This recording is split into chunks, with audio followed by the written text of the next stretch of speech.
Hey, welcome back to I Know a Guy Bicycles Shop Talk Tuesday. If it's Tuesday, it is Shop Talk Tuesday here on YouTube, Facebook, and Instagram. I've added a couple of streaming services on this.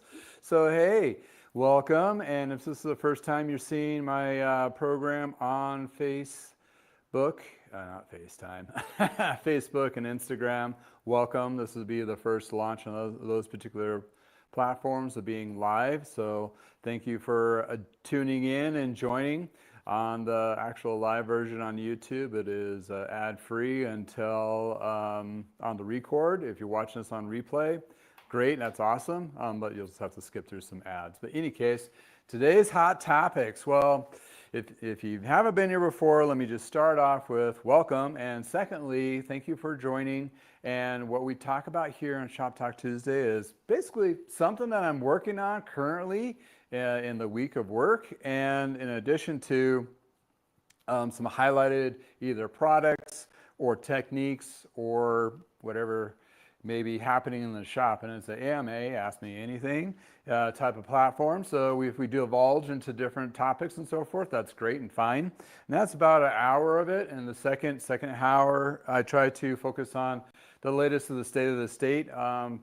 Sometimes there's videos that I've produced, that released, that are more of a hotter topic. And we want to kind of go over those things because being in a bike shop, this perspective is also not just for consumers and people that ride bikes, it's also for people that work in shops and so forth. So a lot of those individuals tune in, and that's great. And more than welcome, because this is a safe place for all of us, bike mechanics, bike shop owners, YouTube influencers, people that ride bikes, people that just, have one hanging in the garage and inspired to one day ride it again. All those things. So it's tried to be more of a happier, positive place to talk about things. But, quite honestly, bike shops and bike places and bike rides and like the community of it, which is what I'm building here as well as others out there, is trying to just get people involved in something that's happy and a good place, like a happy place, right? And be able to get out there and do some riding.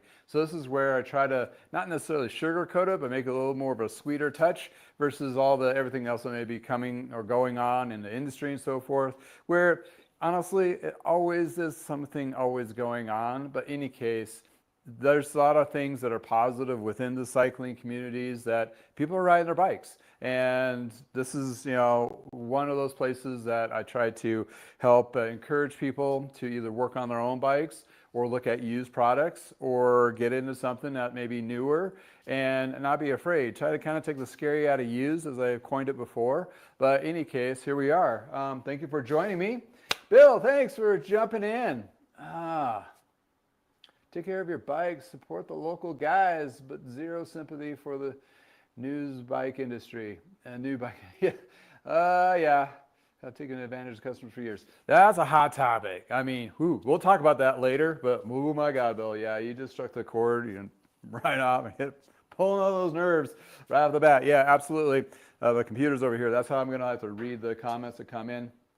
And thanks again. Hopefully this is streaming okay on the Facebook platform and Instagram. If not, sorry. If you have any issues there, jump on the YouTube and look under I Know a Guy Bicycles. You'll find me, and I'll be live streaming there. And I hope everybody's having a good week so far. I mean, I know it's kind of chaotic and crazy from last and whatever, let's try to find a happy place and try to make a little bit lighter, brighter part of your week. And the brighter part of my week is what I'm working on here. This desert sand is something pretty unique. Tim, thank you for joining and jumping in. Yeah. What's your opinion on mini compressor tire inflators like the one Topeak makes? Okay. I haven't played with one yet. I had a company, it's one of those off-brand companies, whatever, Moto, something like that. Maybe it's a major brand. I haven't, they're like, well, do you want to test product one of those? I have not reached out back to them. I've been pretty busy. I haven't had a chance. They look like if they work and get you up to at least do the somewhat pressure without blowing through a whole bunch of CO2 cartridges or like killing yourself on a high pressure mini pump. Everybody's, if you've ever done that, it's painful. It's just basically just enough to get you home. If it does what it's supposed to do and what they advertise, I think it's a game changer. I mean, yeah, you can't really fit it in the packs, but I mean, you can probably put it in your jersey pack, that kind of thing, and so get into those higher pressures. I think there's a place for them if they do work. I haven't got to play with one yet. So anybody else that's watching this, please throw in a comment below, or if you're watching this live, throw in the chat like, hey, I have one that works great and what brand, whatever. I'll look into it. That'd be a great comparison if I can get my hands on 2 or 3 of them and see what they do. Just being like a novice mechanic testing of it and see what the case is. But yeah, they kind of hit the market, Tim, and I'm very intrigued. But myself, I'm still doing the manual. I have a compressor, but I never use, I used to use a compressor in the shop all the time, but what I do now, only time I fire up the compressor is when I'm doing tubeless, and I don't do a lot of tubeless, just enough here and there, but so once in a week or once every week I fire up the compressor portion of it, but everything is done with a hand pump or a floor pump, mostly through a floor pump, and I figure that's probably good exercise for me. Just a little extra, couple minutes of huffing and puffing and gets me there.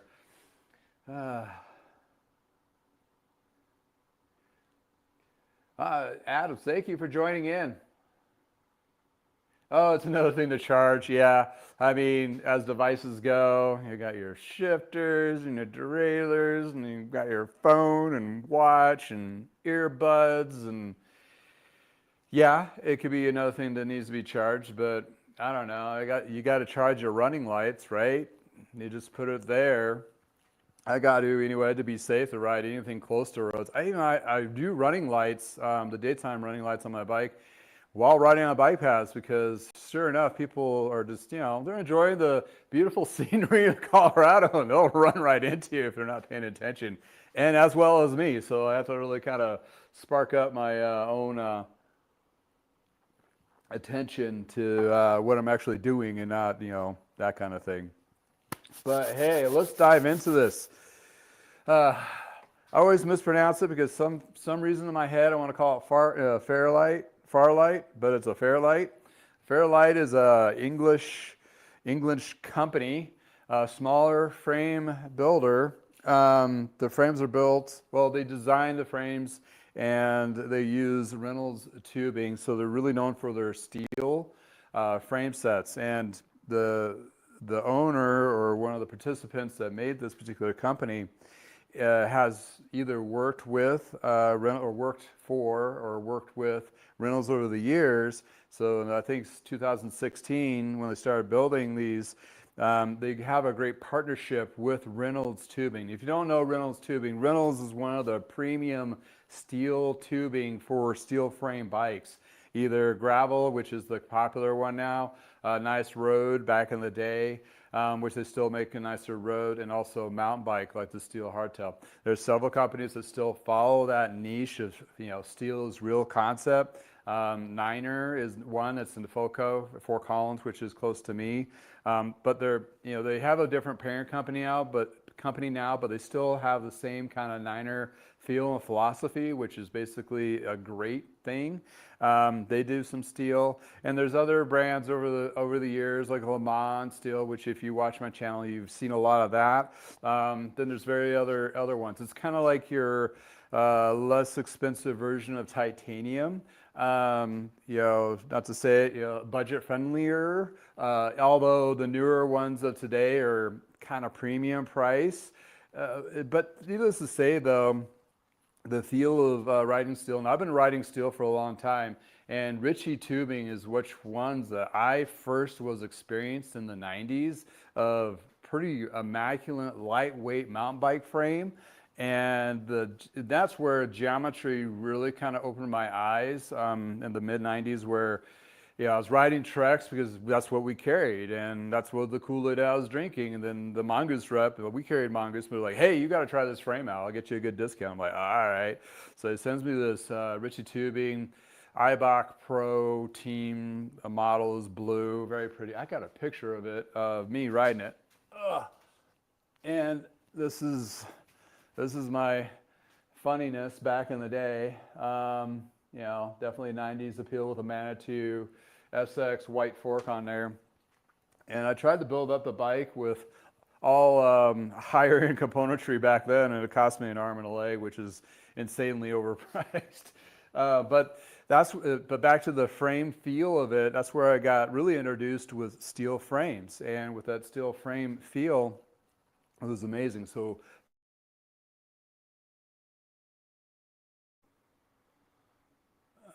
was unable to record using mobile data. Okay. All right. Whatever. Hopefully you guys can see. I just got a notification. Or can you hear me? What is going on? I'm frozen. Let me see if I can. Technical difficulties. All right. Put me back. All right. Okay. I'm sorry about that. Important audio also removed. Okay. That's. Sorry, I'm a bike mechanic doing live streaming. So the technical aspects of different streaming platforms, disclaimer, I'm not an expert. I'm an expert of doing this stuff. So pardon my pause there. Hopefully you didn't miss anything. Just me jibber jabbering, that kind of thing. But yeah, thank you for chiming in and talking about steel frames. So Fairlight, I never heard of them, honestly, until my buddy John Bradley, which you saw the video earlier today or on Sunday, little snippets of him. Also, I've interviewed him over the last year. He's been an industry person for a long time, and he knows, you know, he's a fan of steel. He has a couple steel frames as well as carbon and everything else. He's been in and out of bike shops, bike reps, bike industry, as in work for Trek Corporate, as inside, product designer, manager, as well as Schwinn and some other brands. So he's been all over.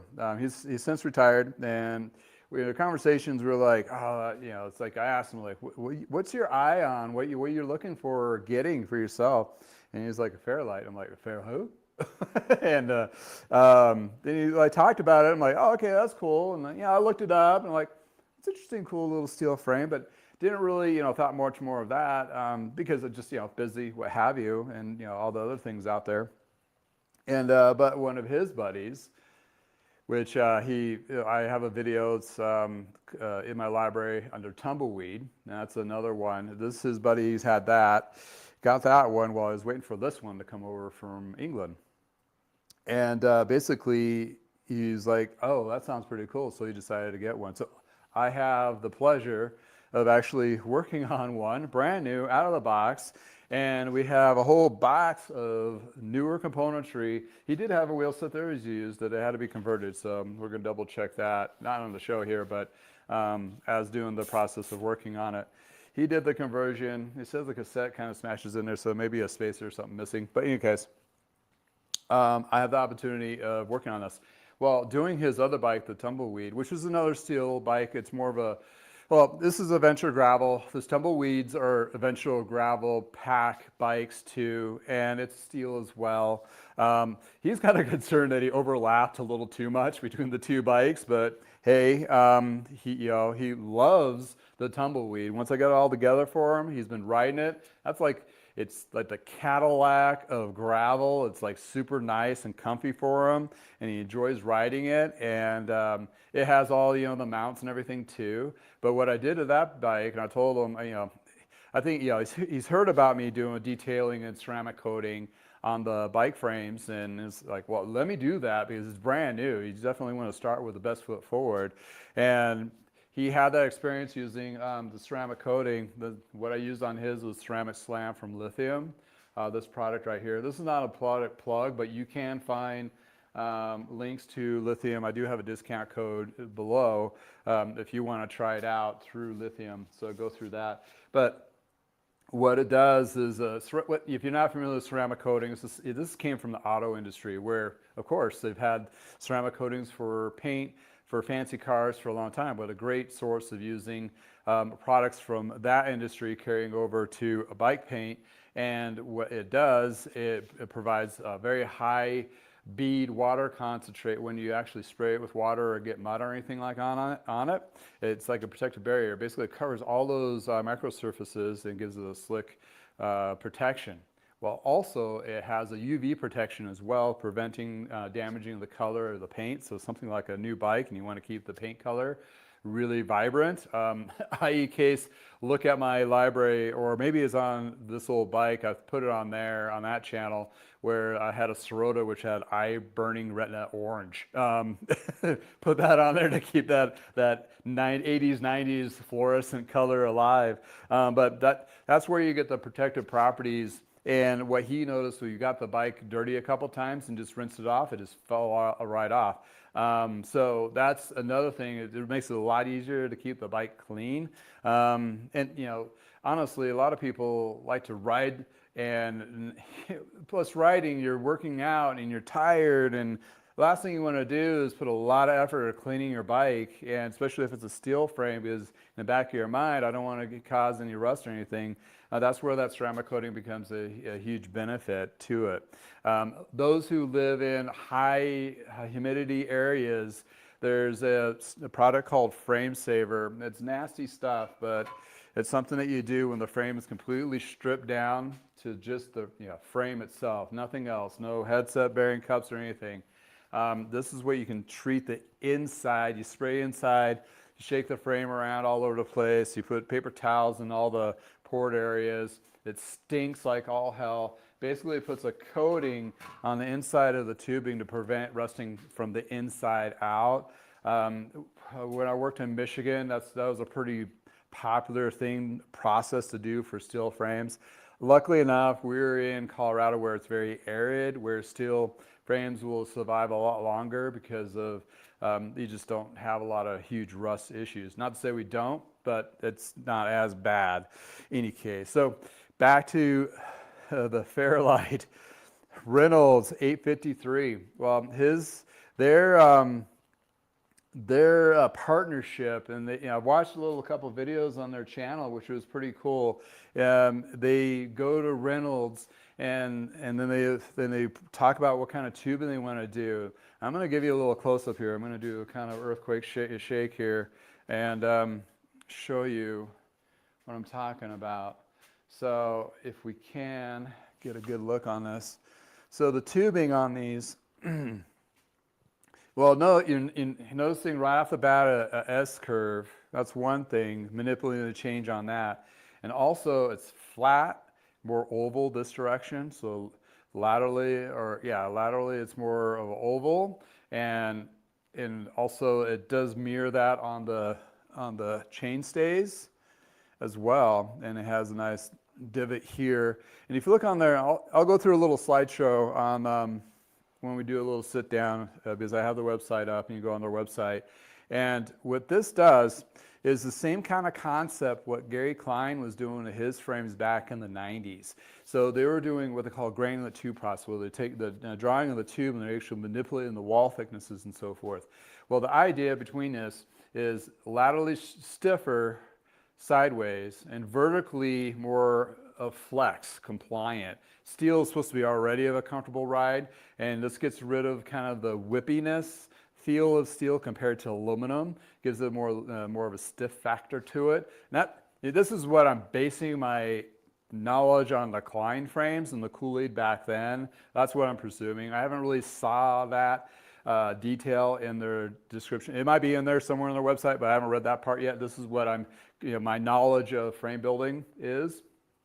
And with those particular components, that actually makes it basically accelerate faster and gives you the comfort on that. Also want to note, since they have these replaceable bits on the back here, which accommodates to different kinds of drivetrain, especially that new drivetrain that just came out, which has that weird clamp thing, which you can convert that. Which also what that means is, even though it's a little more of an investment on this particular bike, it's versatile. So it complies to the newer tech. So if you need to switch stuff out, if you want to do wireless, which is what we're going to be doing, wireless shifting on this. But if you're like, F that, I don't want that anymore, I just wanted the basic cable action, shifting again, you can convert it back or whatever the case may be. So it does have all the basically your capabilities, the flexibility of changing it over time, so you're not just like stuck and pigeonholed, like, oh, I always will have to do electronic shifting or this particular derailleur. So that gives you very versatile. So there's a lot of thought put into this. And granted, think about it. This is a small bike company. It's not like they produce millions of frames to offset the cost of the R&D or all what they've learned and process of working with Reynolds and all that stuff. And the same tubing is applied to like the down tube here. It's a vertical compliant, and then it changes to horizontal. So that oval manipulates. And I've seen a lot of that back in the 90s. They were playing with that back in the 90s with aluminum frames and so forth. But that gives you the stiffness of this portion, but more of a give. Has a carbon fork on this particular model, and the model on this is SECAN. Second, I'm going to butcher the name. They probably have a different pronunciation, and it's also England. So you got the, what am I trying to say? Anyway, not trying to say anything. Anyway, Bill, thanks. Oh, it reminds me of the first book I read. The Zen of the motorcycle repair. My God, I should be in my, I have the Zen bike mechanic book in my office. So I just brought up that mind. I swiped it from my dad back in the day. Any case, well, awesome. If you just joined us, this is Shop Talk Tuesday. Hi, I'm Justin, the guy on I Know a Guy Bicycles. And so going back to the Fairlight here, and they have, I think, 4 colors of paint. They decided to go with desert, which to me looks like a Band-Aid, but everybody has their own flavor. They have their own graphics here, which is kind of cool. It's kind of like a technical or digital effect graphics.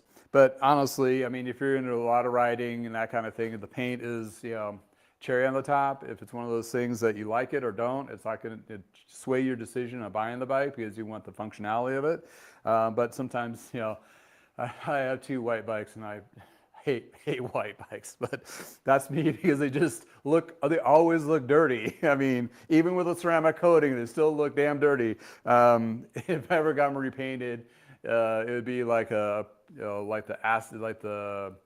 rainbow oil slick color from Klein or something like that. But in any case, but this, the options are you can get different headsets. He got the Chris Keen, so he ponied up to get the nicer headset.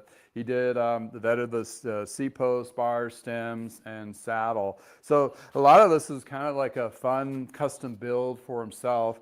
The tumbleweed that he had was parts left over from a bike frame that basically went bad. And then we had to retrofit a lot of those parts. But on this go around is like, except for the wheels, everything is going to be new. So we're going to go over some of that. But for me, why I'm so excited about the steel frame, well, number one, I've been riding steel for so long, so it's pretty awesome. I know that there's so many great benefits to a nice steel frame, and it's classic as well. No overly sized tubing, even though these are a little bit over for the design. And with the new integrated style type head tube, this has more of a vertical, pretty steep stack position, so it gives you more of that endurance, which is great for gravel riding. And for me, gravel riding, I've been riding a cyclocross bike for over 3 decades now. Late in the 90s, that's when I got my first cyclocross bike, and I loved it because it was like you can do dirt, gravel, but yet you can still do road. And lo and behold, 20 years later, we got this new great thing. It's called gravel bikes, and it's awesome because it takes where the mountain bike industry has gotten so overly complicated with suspension and linkages and all that stuff. It gives you an opportunity to go backtrack a little and go something a little bit simpler, and I can still ride it on mild single track if you have the skills, but yet not have the weight and overcomplicated portion of it. for where I live, the foothills, we have a lot of fast rolling little single tracks, and these kind of bikes are phenomenal for that kind of riding. So, you know, if you can't afford the newer gravel bike, if you see an old classic cyclocross bike out there, that's, you know, it may not have the more enduro, you know, more, yeah, endurance type feel to it. But you can do adjustments to it to accommodate that, and which I've done on my, you know, pop rod from Le Mans, which is, you know, higher stem, those kinds of things. So, in any case, that's something to look into for sure.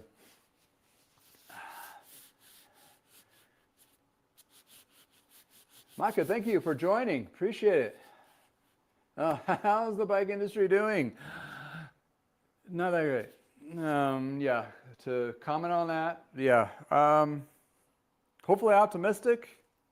It's kind of like you're trying to say everything nice and positive as much as possible, knowing that the second shoe can drop, or nail, hammer, whatever your analogy we want to say can happen and will happen. But anyway, we'll get to that on the second half of this.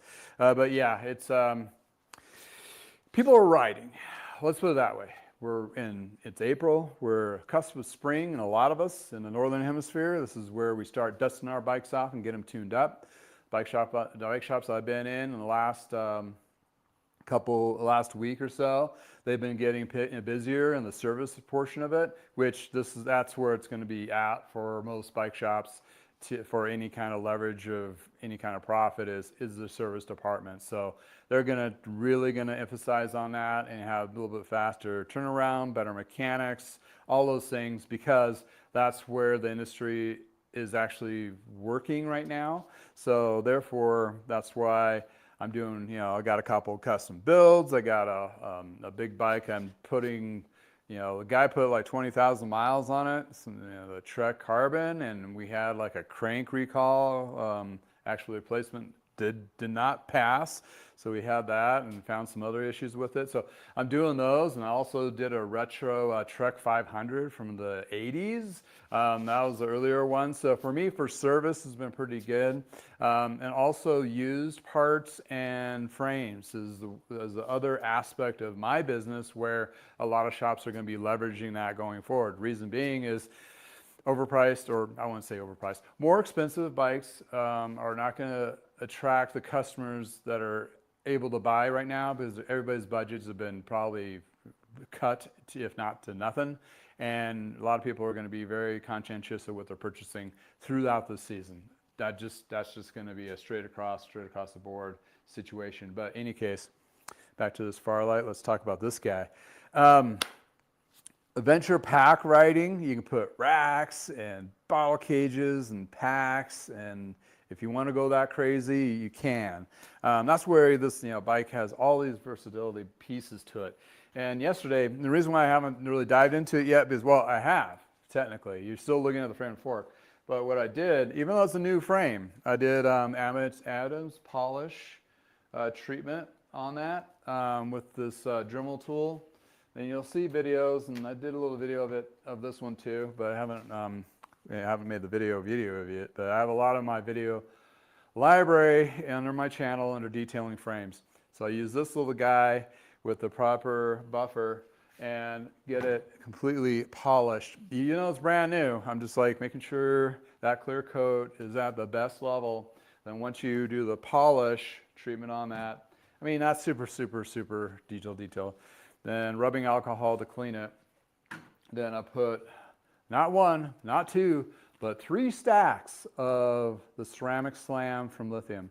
And lithium ceramic coating is stackable. In other words, what you do is you put it on, you let it dry, knock it down, and then reapply again. What that does is build up layers. And since bike frames have so many little nicks and crannies and curves, I like to go over the bike twice each session or each stack. And that way I have a good chance I covered everything. But once I've done it 3 times, there lies the secret of making sure the whole frame is covered. And then you can also do other bits like, you know, seats, seat posts, stems, and all that, which I will do the parts too. But I'll probably use the other wax that I use, the ceramic spray wax from Mother's. This is what I use on the rims and so forth. So once I just washed these, but I have not cleaned them up yet and trued them. But I'll be doing that, and as the process of that, I'll put that Mother's coating on there, which will just protect and actually gives a little bit wider bead. Why do I use two different types? This is cheaper. It's a little bit thicker and heavier, what I found. So, and it's something I was trying before I did it on frames, but it turns out to be really good on parts. So like the cranks, the shifter hoods, shifters, all those things, it does really well on. So that's what I did. And I liked, you want to let it cure overnight or 12 hours, whatever it says on the bottle. So basically I let them sit overnight when I do a ceramic coating. And therefore it gives you that perfect cure time, and it's at its hardest level. So when I start diving into it and start putting parts on there, of course my hands will start getting a little greasy, whatever. Anything that's on there is you'll be able to wipe off fairly easily as well and provide that super cool paint job. And it polishes and it pops. I mean, it's pretty amazing stuff. So what kind of goodies do we have here? So yeah, let's do a little goodie show and tell, right? Everybody wants to know about parts. So in the latest of the latest, if you guys are into mountain biking, anybody's into mountain biking out there, there's a company called Intense. And Intense, it's been known for mountain bike frame builders for years. They came out with a new platform on their website, which also ties in with QBP, which is a part supplier, if you don't know, within the industry. And with that particular program they built up, is you can buy the frame.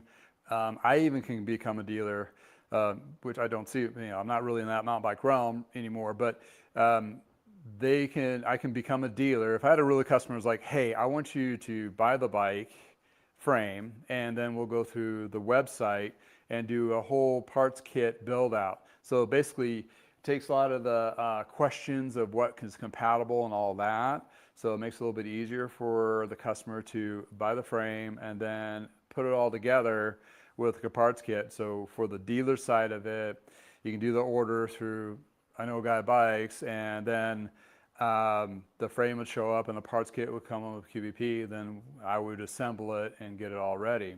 So this is kind of the same concept, but this is in the gravel. Well, why I mentioned the tents is that, well, when I was at the show, a lot of other bike companies, a few that were there, were like, we are very intrigued about this, like something that they may do. So this might be carrying over to, Fairlight already has kits available, but this way you can really cherry a dive down of what wheel set, if it's something from like a different, because QBP carries a huge quantity of thousands and thousands of parts from various different other companies. So that gives you an opportunity to really dive down and pick out what you really want to put on there. So anyway. So, check them out. They kind of coined it as like, oh, we're trying to give the power back to the bike shops to do custom builds and that kind of thing. So I pre-waxed the chain. So I've been working on it. So I got the frame ready, got the chain pre-waxed. There's a new chain on there, and there's some little extra bits that go to the headset. He has XT Dior pedals. That's what are going to be going on there. Got the bottom bracket and bar tape. But what we're going to got here is, I think this is the derailleur, yeah. So we got ourselves the fancy, this is the Force E-Tap derailleur. He said he has the batteries all charged up and ready to go.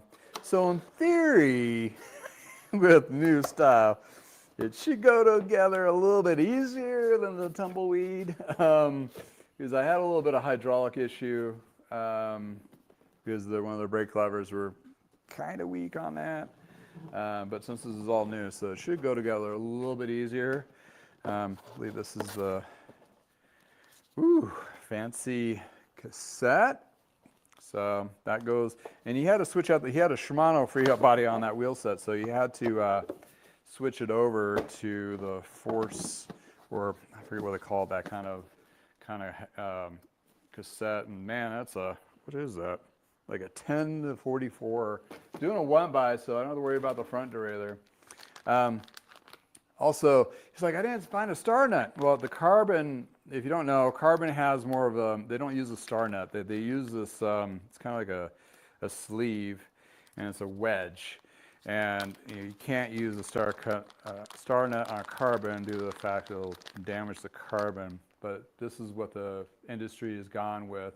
This slides in there. You have a bigger Allen that expands it, compresses it to the outside. Then you have a smaller bolt where the adjuster cap goes through.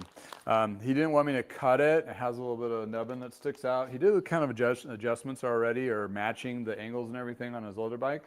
So it's pretty close, but we'll do a double check on the fit when he comes picks it up. But he just like, well, don't cut it. Well, so I'll just add some more spacers on it. The reason being is he's gonna maybe, you know, he wants to have that flexibility. So if he wants to go a little bit higher, he can. So there's the Shimano freehub body that was replaced and some bits. So he said he tried to put his head on there and smashed up and it was rough. So we'll double check that. Maybe just didn't get a spacer in there. And here comes the one by crank. Ooh, fancy. So we got this guy. Ooh, shiny and new. Oh, it looks like he had a little, oh, that's just a plug. I wonder if it has the, what do they call that, power meter thing built in there. And then we have the left and the right shifter. And what's funny is, I forgot about this, because with Shimano, the shifting of a one by is all just going to be on the right side. And with SRAM, if you're not familiar with SRAM, I mean, it's a cool company. It has, you know, honestly, they all have, you know, plus or minuses to them, of course. But the shifting on these are a little bit different. You still have a shifter mechanism on the left side. And what it is, you know, you're shifting. The right goes up and the left goes down, or however you want to program it. And it really throws me off when you're doing those blips, which is an extra little thing where on the bar you can put a blip on a different part. So when you're just sitting here, you can hit the blip to shift versus going down to the brake lever to shift.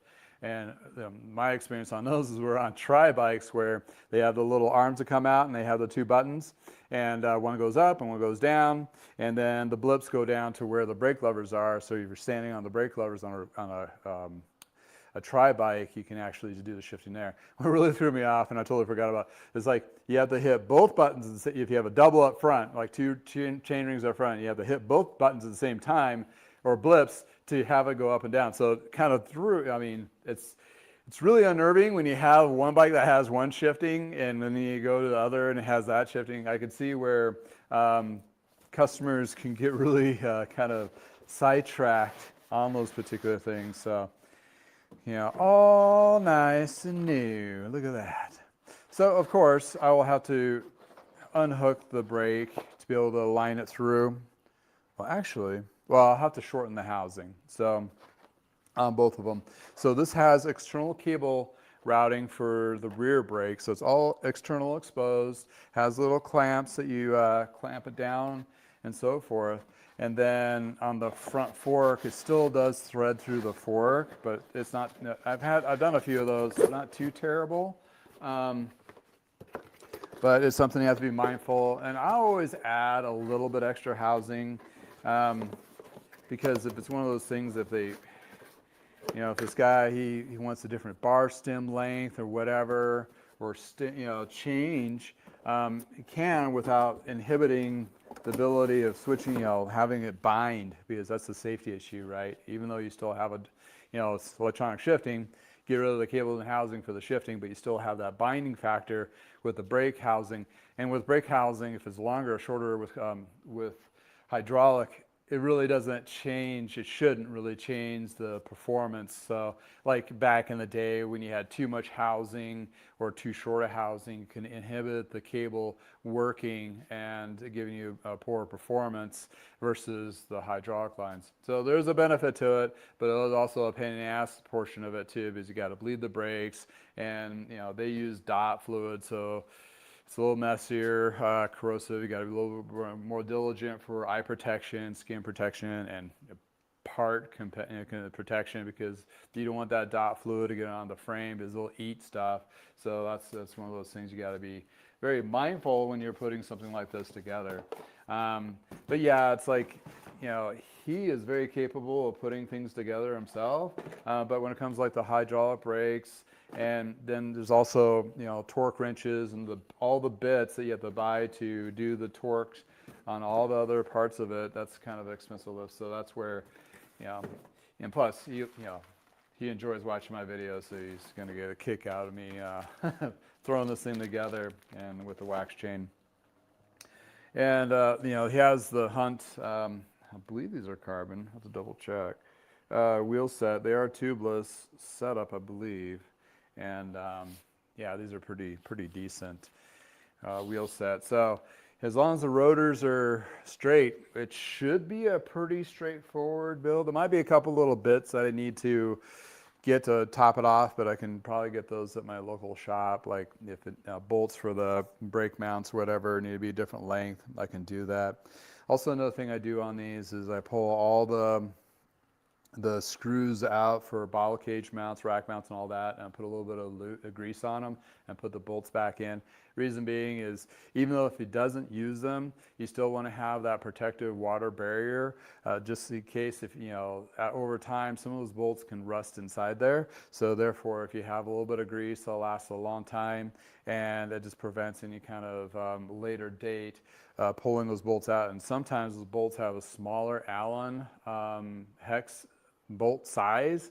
So when you get to the smaller ones like these, like the, what was it, 1, 2, 2.5, 3, these are really easy to strip because there's less surface area to work with to pull those bolts out. So the attention to detail of prepping a bike like that, which going to show with Fairlight, saw one of their videos of prepping one of the frames before they go.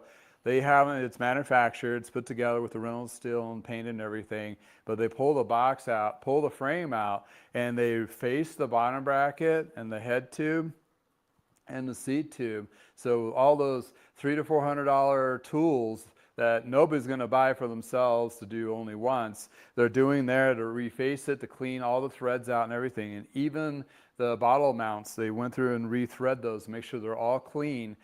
Which was very impressive, because a lot of bike companies will just take that bike box that they got shipped over from wherever they had it built and just send it right on its way, not double check everything. Well, and also they did the custom, you know, headset or whatever to put on there. So they, and you know, put the headset and kind of press that in for whatever the bits are supposed to be there. And that's where the customization part, they have a, I wouldn't say they're called blanks, but they're more general frame, but they go through each one of them before they go out the door. And that's just an extra layer of professionalism. So when a bike mechanic or somebody who's buying it direct to themselves is now putting everything together, it's been already clean and faced. So those frame manufacturers that go direct to consumer from, say, China, I've seen some of those titanium frame companies, they go straight and they're like, oh, I got to take to the shop to have everything faced so the brakes fit correctly and the bottom bracket threads in right, and all those things. Well, they already take out extra attention to detail and do that. So that's pretty cool, because that's one layer of double checking. So they know what was in the box before they send it out to you, versus just skipping that process and just pulling it off the shelf and send it to you. So they're not just a hands-free distributor of their design, that kind of thing. So that kind of alludes to a lot of the conversation we're going to be talking about, where bikes come from, manufacturing, all those kind of weird back end, may not, it's not super common knowledge, and once you really know the industry portion of it, a little bit of it, that kind of carries over to a lot of different industries. Therefore, that's where we're seeing out a weird bizarreness of today and why it impacts it. All right. Thanks again for hanging out with me. Oh man, we're cutting into it. So yeah, today, well, starting yesterday, or actually over the weekend, started on the process of getting this thing prepped up. I'm hoping to have it all fine-tuned and ready to go for him by the weekend. But he's one of those customers that just take your time. If you come across something else, or you have a hiccup or you have something else you need to attend to first, go for it. He has his tumbleweed, which is a stellar bike, and he's really enjoy riding that. So he is in no hurry, and he's more thankfully, thanks to him, he's let me do the whole video of it and that kind of thing. So, but yeah, I'm excited to put something like that. That's one of those like really fun projects that bike mechanics really do get excited about. I mean, we do, enjoy working on bikes, and some are more troublesome than others. Some got ridden or rust or what have you. But I've had one's more of a challenge. This Trek Red SL Carbon, a little more challenge. But I'm really enjoying it too because, man, I made that frame pop. I mean, with this frame, I got everything else ready on it, but it had that Ultegra 11-speed volunteer recall from Shimano. I had it inspected, and they're like, nope, needs to be sent back, and he's potentially going to get a new crankset. I got a drivetrain parts ordered for him. He put like 20,000 miles on this bike, so this is one of those scenarios where he's more than happy to spend a little time, a little extra money into it because he knows it's going to last a long time for him. He really, out of all the bikes he has, is his main one, so he wants to make sure it's really dialed. We do have to look at wheel sets, or at least the rear wheel, because the rear wheels developed hairline cracks on the Mavic. That's another little tech bit. I can't pull it off. It's the Mavic rear wheel, and that's why I have these wheels up here. There's various issues, but it's on not this wheel, of course, but on the other one. See, this is something you should probably do too, is inspect once in a while when you're cleaning the bike, is where the nipple goes through the actual bed of the rim. And they've had issues in past Bontrager wheels with the paired spoke on the drive side, which means the side with the gears, where they've just took a little too much material away, and the tension of the spokes are a little too high, where it developed cracking in the rim bed itself. Well, the Mavic did, but the weird part was on the non-drive side is where all the cracked spokes were, or the cracked frame was developing on the rim. And one or two of them, you're like, but this one had like 6 or 7 of them, and you can see from more aggressive to very light. And quite honestly, well, any bike shop's going to tell you, I see a crack, it's done, because they're just basically covering their butt. Now, that's fine. That's how it's supposed to be. We're all about safety first. Could you ride on that for a little bit longer? Probably, but there's potentially a possible fail. And when that fail is always going to be at the wrong time, or a point where it might put you in danger. And cycling is already dangerous because you're putting yourself on 2 wheels, sometimes more, sometimes less if you're a unicycler. And that puts you at a risk right there, just riding in your neighborhood. Then you add all the other elements, right? Cars, kids, stuff, and irregular services, that kind of thing. And then you add speed to the equation. Accidents happen. I mean, you don't want that wheel to lose a spoke, jacks your rear wheel up to C's, and all of a sudden you're going down, and then you're going to the ER to have your wrist done, or concussion, or even something even worse. So safety is always, it should be, always will be, any bike mechanic's main line, and we don't really suggest that you ride anything that's questionably unsafe. That being said, sometimes you can ride on stuff a little bit longer, but I'm not, you didn't hear from me. That kind of thing. Used sales, new sales, Idaho fat tire bike fun. Yeah, we should probably go into the jibber jabber of the talk. But yeah, let me show a little slideshow of the featured website piece of this. It's really cool, and it's something to be jazzed about, because a lot of us individuals that have been riding for a while don't want to see ourselves going down. I mean, we don't want to see, if we're riding a red Trek, I don't want to see another red Trek. I mean, unless you want to be part of the the fanboy girl club of that particular brand. A lot of us have been in the cycling industry a long time. We like weird niche things. That's where Voodoo Cycles was huge, or back in the 90s, or is it Finks? Rat Fink? No, that was this cruiser.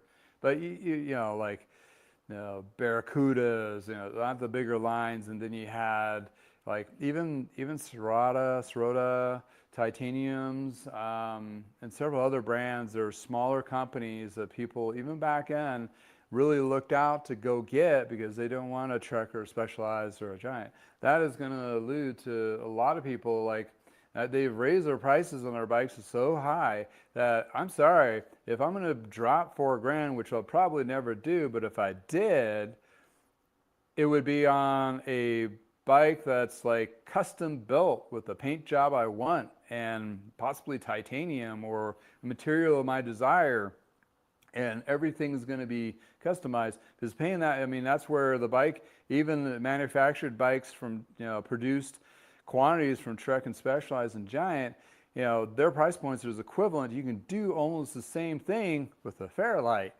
or any other smaller company like that. And that's where Steiner, frame manufacturer that does OEM frames in the United States, is becoming big. So that's another thing we'll probably talk about. What do you feel about safety aspects of carbon forks? Carbon forks have been around for a long time. I mean, failure rate on those are pretty small. You always want to inspect them, that kind of thing. Yeah, I mean, if anything, any fork fails, but I've seen aluminum forks fail. I've seen steel forks fail. So if a fork fails, you're in some serious trouble because usually you're going to go down, that kind of thing. The fork manufacturers, regardless, they have to be, with anything in the bike industry, they have to go through rigid safety protocols, and especially to safety compliance for products for the United States. There lies when you have something that's shipped direct from another country, not going through those, needing to go through those safety issues or things like, or safety checks and all that, and just be able to sell you a carbon fork from another country that's out, that could be questionable too. And good luck if you do get hurt. Are you going to be able to get a hold of that company to be able to sue them? No. I mean, so there lies, that's where the de minimis tariff is probably a good thing to eliminate, because all those products will now have to go through the tariff process, basically customs, and have to abide by those particular safety regulations that we have set in the States. So that's one side of it, but the other side of it, the consumer's not going to get the cheaper tools and parts and whatever. So, it's a two-sided thing. For sure. Oh, scary as it is. All righty. Let's get down. Let's do a little sit down and go. Earthquake. I mean, I got this fancy little bench here, so I better use it right. It's a classic, old school steel frame bike that's been converted to a table, and the stools are cranksets welded, fixed in place, with pedals welded out. And these are old school, so when John Bradley saw this, he totally verbally explained all the parts, which was pretty entertaining, to say the least, that kind of thing. So, fun in, fun out. And I just, I wanted something for like a little studio space, because I'm doing more videos and things, and wanted something to be a little more, fun, right? More appropriate, especially if doing topic pieces. And in retrospect, it was more for doing kind of interviews either with John or other people in the industry, or even avid cyclists and so forth. So had a couple of interviews with those individuals, and it's been fun. So that's why I paid a little bit more for it. more than I should, but my wife saw it and was like, oh, you just need to get it. It's just one of those things. But in any case, that's where we're at. But let's do a little presenting here. All right. Share. All right, so right now, this is where, okay, yeah, I was looking at the different colors. So this particular frame comes with the desert, which is the one we have in the house here, and then like a plum, which would be a purple, which I'm kind of a sucker for purple. Oh, the pearlescent blue, that should be pretty. And then a burnt orange. If you like the Halloween flavor, you got that to go with it. So yeah, different colors. This is apparently the 3.0 model of it. And you can get different kits provided. And hopefully if I do my job right, hopefully this pulls up. Okay.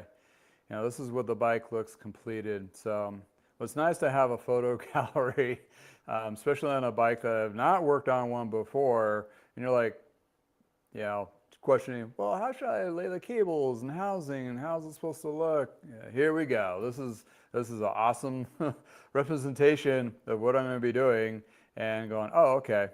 Because sometimes for cable routing and so forth, you need to double check the manufacturer's website. It used to be catalogs back in the day to make sure the cables are going right and so forth.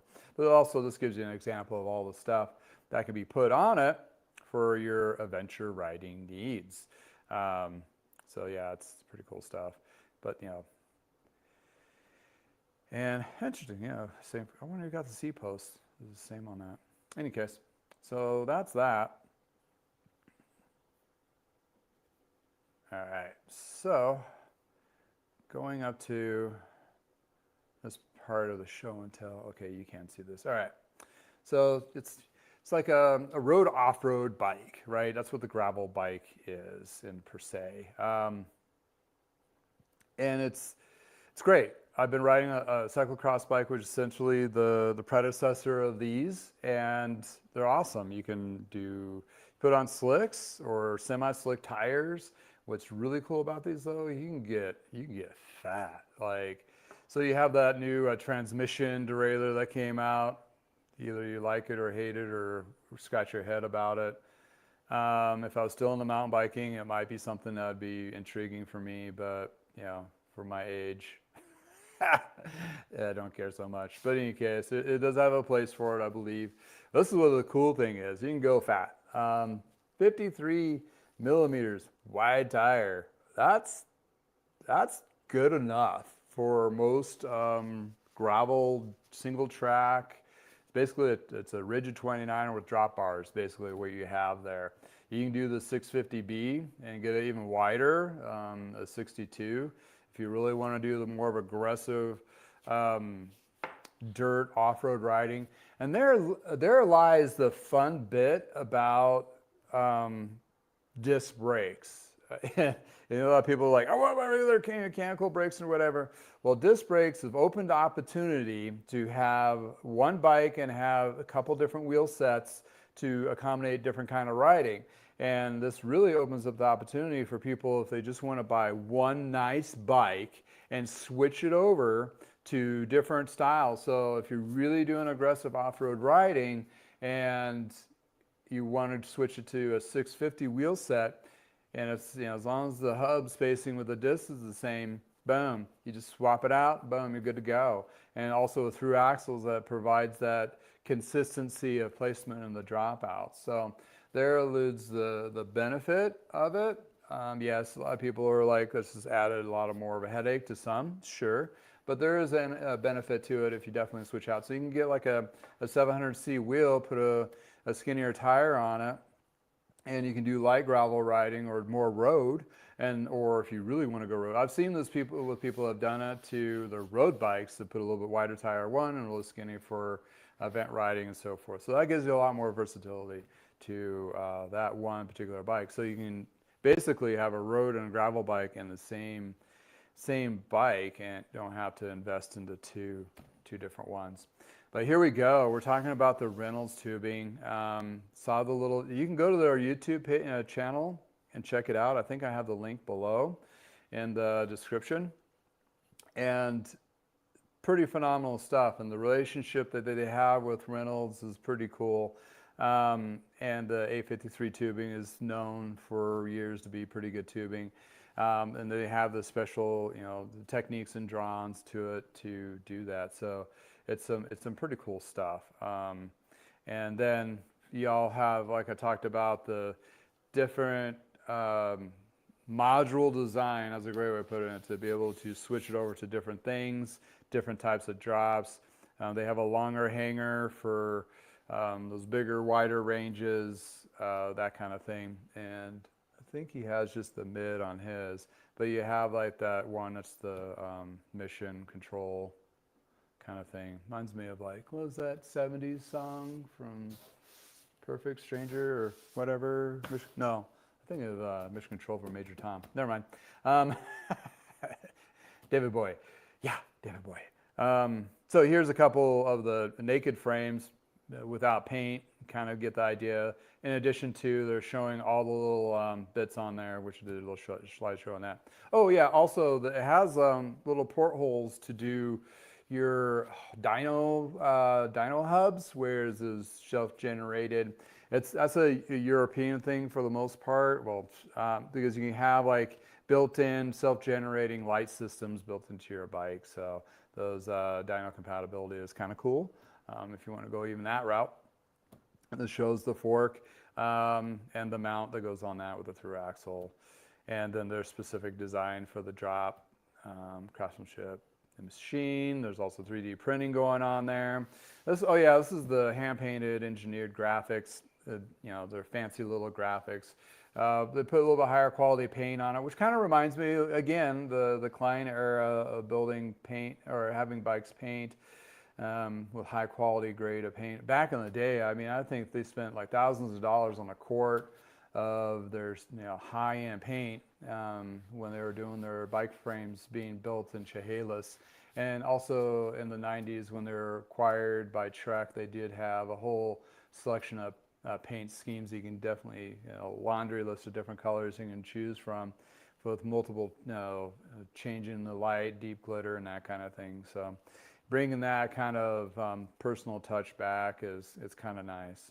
But this is really what I really get kind of excited about, seeing the welds, the brazing welds that they put on here, and the craftsmanship and all that, like the industrial look kind of thing. Not that they have a frame with industrial, but there is a company, I think Jameis made like a nude back in the day in the 90s, was just this basically frame. You can see all the braze, and they just clear coated it, which basically you couldn't hide any of the blemishes, where splatter paint, according to John Bradley, splatter paint was one of the ones that was designed to kind of hide all the blemishes of the bike making of mass production bikes. So that was kind of interesting for sure back in the day. And this shows you the different fittings that you can get. There it is. So a frame design like this is kind of great, because if there's something else that comes down the line that's 5 or 10 years from now, like, oh, we want to do this, and they're still producing this frame, they may have, or maybe you can get a hold of somebody that makes CNC machining or 3D printing to make your own design for a different drop, that kind of thing, for the future stuff. So therefore, there we got it. There's a little song and dance, and they do have a little bit of, you can look them up on Instagram, YouTube, Vimeo videos, old school. So yeah, check them out. I mean, one of those things. Not this say this is a plug for them. It's just, it is what it is. Yeah, this is a bike in my stand, and wanted to talk about it, and that's great. That kind of thing. So let's move that back to me. There we go. So what do you think? Think a Fairlight is something for you, or is it like a little too much? I think the prices on the frame, about probably 1,500 US. I think it's 12 something in euros. So then the full bike was not actually too bad. It was still under 3,000. So thinking about that, if you want to get GRX components on there, I'm sure there's probably little uptick charges on whatever you want to put on there, like Chris King headset or seat post clamp and that kind of thing. There you have. Oh, I'm talking about the table, not showing it. Okay, you want to see the table, Bob? Thanks for joining in. I'll pan out here.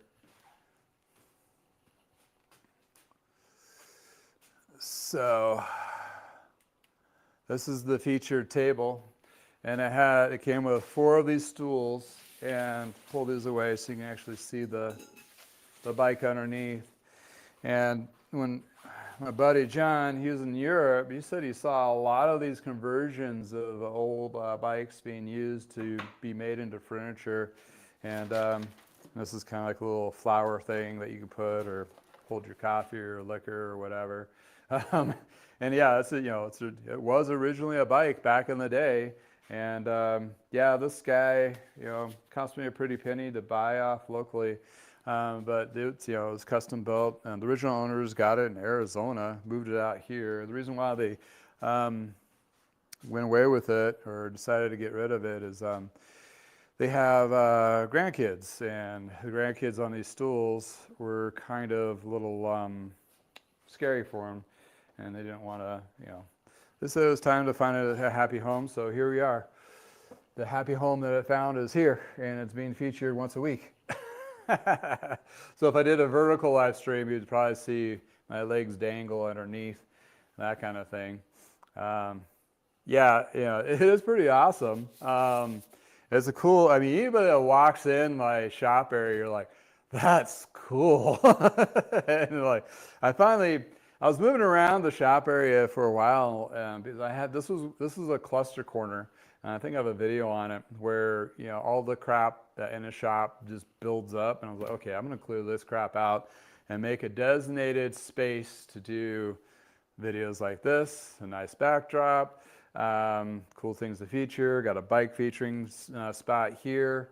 And therefore I can, just easily, because at the time I'd have to move it around. Like a shop my size is so small. It's 2-car garage with a bump out.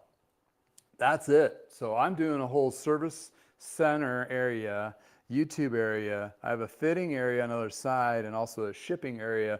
Plus I've maximized the space around my shop sink to do the ultrasonic cleaning and cleaning of parts. So anybody that has a shop, regardless of big or small, you're constantly looking to improve efficiencies by the space you have and get rid of clutter points, which I still have clutter points that I still need to dive into.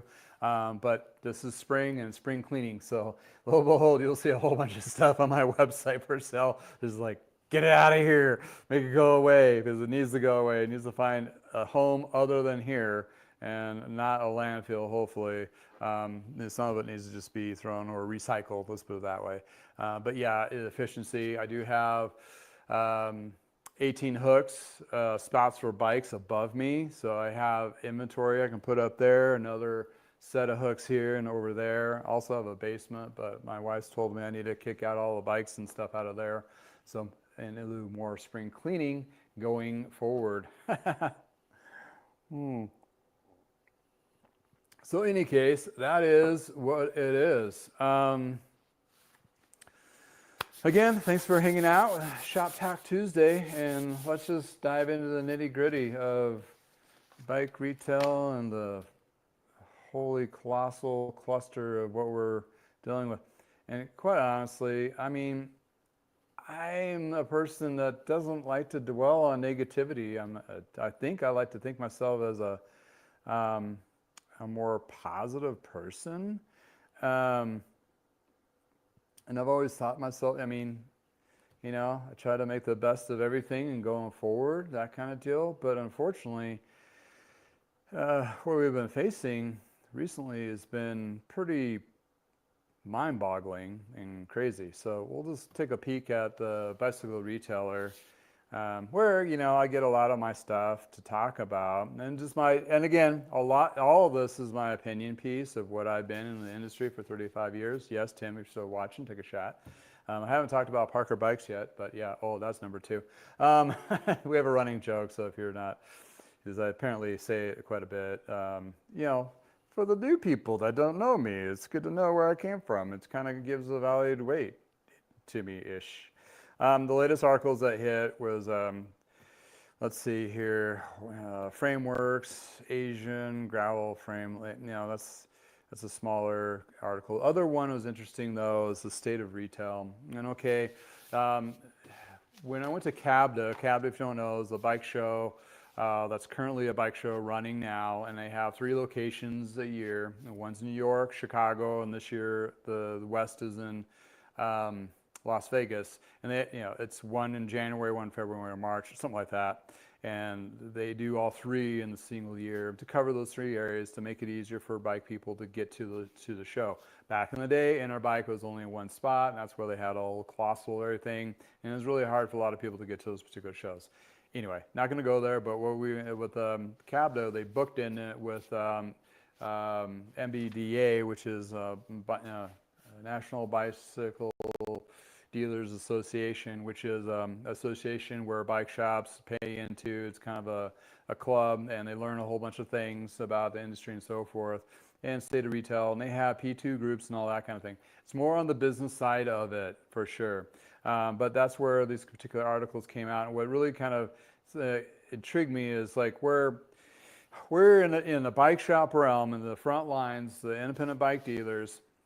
That's where MBDA is for, is the independent bike dealers. We are a different kind of navigation going forward into this year in the last couple of years. Well, trying to find revenue, where those channels, those portals, where can you find that revenue? And that's where it's always the case, right? But it's so much not selling new bikes coming year, because that market's been pretty much drowned to the point where they're too expensive, or everything's on sale, or they don't have the right sizes, or whatever the case may be. That's been happening for the last 2 years. So now where they're pushing is like, and those customers are dwindled to, they're too scared to buy a $4,000, $8,000 bike. So what happens? You got used, and you got service and used parts. And that's where some of the shops have actually done really well. That's not besides e-bike. E-bikes is still going fairly strong, but it's going to be more shifting towards the service component of it versus the direct sales. But there's still people trading in their cars and getting an e-bike instead. You got that. Then you still have some avid cyclists that do have either good retirement accounts, or they're retired, or they still have a job and still doing well. And people are still doing okay, but they're still nervous about how much everything else is going to cost. So therefore, eludes what is the bike shop going to be really focusing on? Service is going to be a huge piece. So this has some some interviews with shops across the nation and their perspective, and how to find those revenues. And that's where one of the biggest topics was buy used. One of the bigger shops I used to work with in the day, I had a communication with them, and they're having a huge sale coming up, and it's like 15% of his business, the bike sales, have shifted to used bikes. So there lies the lower price point. People still could afford those, and you're basically doing a lot of good because you're upcycling a lot of those bikes, so preventing them from going to landfills and that. But other than that, though, you're actually providing a great entry-level bike for people to getting into cycling without breaking the bank, where the big manufacturers have basically stopped doing. And Stinner, that's the one I was talking about. If you're just dropping in on the conversation, is a manufacturer in the States of frames, and it could be I could go to them and go, I want to make a Noah Guy bicycles. These are my frame specifications. I want you to make some frames for me. They have the capacity of building up to 3,000. They did 2,000 last year. Been in business for 15 years. Good quality stuff, according to this article. They have their own brand. But, you know, that's where it alludes. But that's just the frame. So what's the other 2/3 of the bike? Where are you going to get those from? The wheels, the componentry. All that comes from mostly out of the United States. So until those pieces of manufacturing move over, which a lot of them may not do that, there lies the pinch. Therefore, a lot of these companies are going to hold off on doing anything because they don't know for a fact if these tariffs are going to stay for long-term, short-term, or anything. So there lies the chaos. They can't predict, so they just do light and polite and status quo. They're not going to do multi-billion-dollar investments into building manufacturing here in the States until they have some reinsurances that it's not going to still be cheaper to buy it overseas. So there's the pinch. And what the video was earlier today about where bike shops or bikes are being made, hopefully conveyed through Bradley's conversation of being actually in Taiwan back in the day, and seeing in China too, and how all these things are built up. It's not much different than it is today. They still have those. It's just a little more streamlined, different tech, and they branched out to different countries, Vietnam, Cambodia, and various others. And Europe has its own little ecosystem of building bikes and frames and parts over there as well. So, and that's always been the case, like Campanelli and some of the Italian frames and so forth. But that's where the conversation kind of like gets to, is like new bikes. Well, they have a ton of, or some leftover inventory still, so that's not going to be affected by the tariffs. And one article, oh, what was it? I don't know if it was here, but somewhere else, where I saw that basically, what was it? Audi. I think it was a car company. It was like, yep, ship the bikes, ship the cars back. You know, like, don't even put them in a port. We're just going to take them back and wait. So is Trek going to do that? Is Trek going to go, no, push those up to Canada, send those down to Mexico? Well, they have warehouses there. So a lot of those American companies, that's another part. We didn't really talk about it, which I did with John, but I might, we have a chance to do a follow-up on this. That particular one, it's going to be interesting because, what am I trying to say is a lot of these companies have areas where they sell to Europe, they sell to Asia, they have warehouses in all the different places. And they may just shift inventory to those different countries where the tariffs are low until they figure out where they need to do with them. I'm trying to figure out where I was. Sorry. Yeah, there we go. So they may have some options there. Maybe just shift inventory to somewhere else, to different markets, or maybe just rely more heavily on those particular markets, like in Australia, New Zealand, all those, they're going into their winter season. But you got, South America, which is huge, and Europe is also a very huge market where Trek and Specialized has been putting a lot of bikes in for a long time. So those bikes coming from Cambodia might not be coming to the States. I mean, next couple months, I may be just shipping over to Europe. And yeah, it's a colossal expense to redirect. But the case of selling some units versus not selling any units at all, there's another perspective of that too. So one of the comments on the article, or my last video, was very interesting. It's like, I'd like to see what's it going to look like in the future. I mean, yeah, you may see some manufacturing put back in the States. It may not be bike, but it'll be some. True. And a lot of it will be automated and that kind of thing. But when you're looking at the bicycle and how the bicycle, or like some other industries out there, they're complicated. In other words, they have a lot of different bits going into them to make up a bike, and they come in a lot of different places, and a lot of it is vetted by price and quality, usually, hopefully quality first, depending on the brand, and that's what is produced.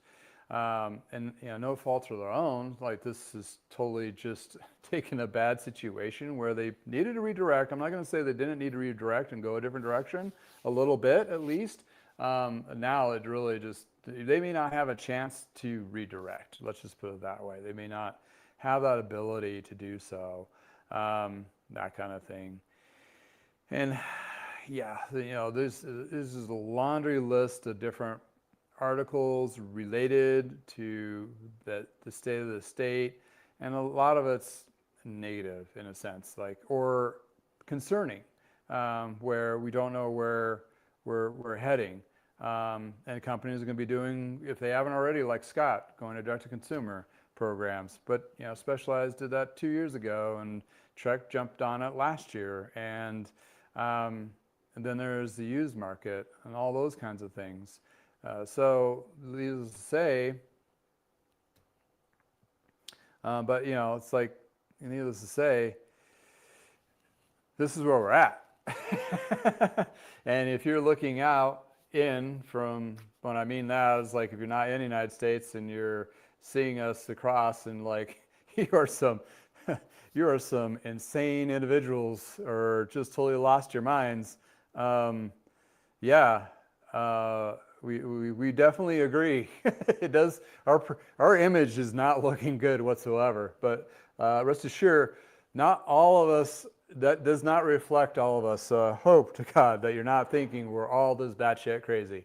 We're not, and we're trying to do what we can to remedy the mistake, and mistakes that are going to be, or have been, or will be happening. And again, unfortunately, that just takes time.